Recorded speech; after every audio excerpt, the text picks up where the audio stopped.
তিন জায়গায় থুথু ফেলবেন না, যদি ফেলেন তাহলে কঠিন বিপদে পড়ে যাবেন। অবশ্যই আমাদেরকে স্মরণ রাখতে হবে নবীজি সাল্লাল্লাহু আলাইহি ওয়াসাল্লাম আমাদেরকে যেটা জানিয়ে দিয়েছেন সেটাই আমাদেরকে করতে হবে।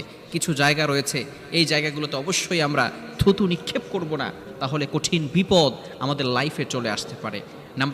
এক নাম্বার হচ্ছে পশ্চিম দিকে থুতু ফেলা যাবে না, অর্থাৎ যেদিকে কিবলা সেদিকে কিন্তু থুতু ফেলা যাবে না। অনেক সময় আমরা সামনে থুতু ফেলি, খবরদার। ইবনে হিব্বানের হাদিস রয়েছে, মুস্তাদরাকে হাকিমের হাদিস রয়েছে, যে ব্যক্তি মানতাফালা, যে ব্যক্তি সামনে থুতু নিক্ষেপ করবে, কিবলার দিকে থুতু নিক্ষেপ করবে, এই ব্যক্তি in the day of judgement, কিয়ামতের ময়দানে এই থুতু তার কপালে দিয়ে আল্লাহ তাআলা সকলের সামনে দাঁড় করাবেন। Can you imagine that? আপনি কল্পনা করতে পারছেন কতটা জঘন্যতম একটি বিষয়? কিয়ামতের ময়দানে যখন সকল মানুষ থাকবে, সকল ফেরেশতা থাকবে, জিন জাতি থাকবে এবং সকল মাখলুকাত থাকবে, সকলের সামনেই থুতু আপনার কপালে দিয়ে আপনাকে দাঁড় করানো হবে। যদি এমনটা হয় তাহলে কি পরিস্থিতি হবে একটু চিন্তা করে দেখুন। এজন্য অবশ্যই আমরা পশ্চিম দিকে থুতু নিক্ষেপ করব না। এটা নবীজি সাল্লাল্লাহু আলাইহি সাল্লামের হাদিস, রাসূলুল্লাহ সাল্লাল্লাহু আলাইহি সাল্লাম নিষেধ করে দিয়েছেন। যেদিকে থুতু ফেলতে হবে, কিভাবে থুতু ফেলবেন, কোথায় থুতু ফেলবেন, সেটা হচ্ছে আপনার বাম দিকে। বাম দিকে যদি কেবলা হয় তাহলে আপনি ঘুরে যাবেন। পশ্চিম দিকে যদি আপনার বাম দিকে যদি পশ্চিম দিক হয়ে যায়, আপনি ঘুরে গিয়ে আপনার বাম দিকে একেবারে নিচু জায়গায় ফেলবে, যাতে করে কারো গায়ে ছিটে না লাগে।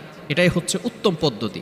এজন্য এক নাম্বার হচ্ছে পশ্চিম দিকে, কেবলার দিকে থুতু ফেলা যাবে না। আমাদের কেবলা হচ্ছে পশ্চিম দিকে, যে সমস্ত রাষ্ট্রে উত্তর দিকে কেবলা সেদিকে তাদের ফেলা যাবে না। বুঝতে পারছেন বিষয়টা? দ্বিতীয় নাম্বার হচ্ছে মসজিদে থুতু ফেলা যাবে না।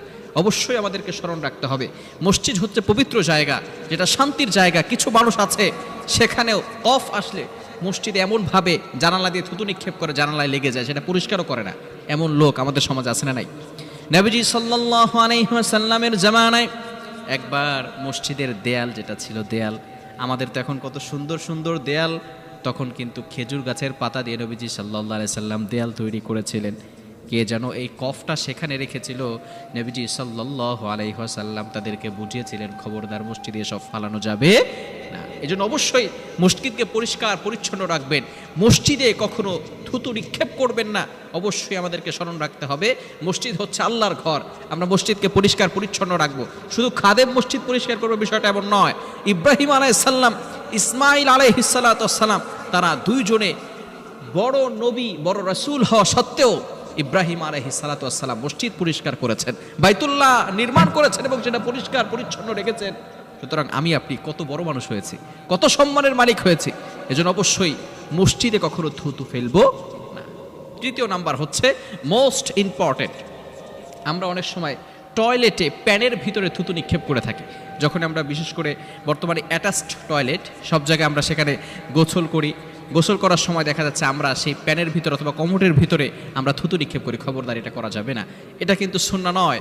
আমরা যেই মুখ দিয়ে খাবার খাই সেখান থেকে আবার যেখানে মলমূত্র ত্যাগ করি সেই জায়গায় আবার থুতু নিক্ষেপ করা, এটা কিন্তু আদব নয়, আদবের খেলাফ। এজন্য অবশ্যই আমরা প্রত্যেকটা জায়গায় রাসূল সাল্লাল্লাহু আলাইহি সাল্লামের সুন্নাহকে ফলো করার চেষ্টা করব।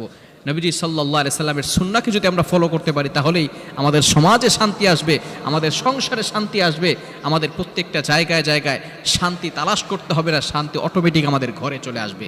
এজন্য নবীজি সাল্লাল্লাহু আলাইহি সাল্লাম যে কাজ করতে আমাদেরকে নিষেধ করে দিয়েছেন সেগুলো আমরা কখনো করব না, এবং রাসূল সাল্লাল্লাহু আলাইহি সাল্লাম আমাদেরকে যেগুলো করতে বলেছেন আমরা সেগুলোই করব। এজন্য এই তিনটি জায়গায় কখনো আমরা থুতু নিক্ষেপ করব না। আল্লাহ তাআলা আমাদের সকলকে বোঝার তৌফিক দান।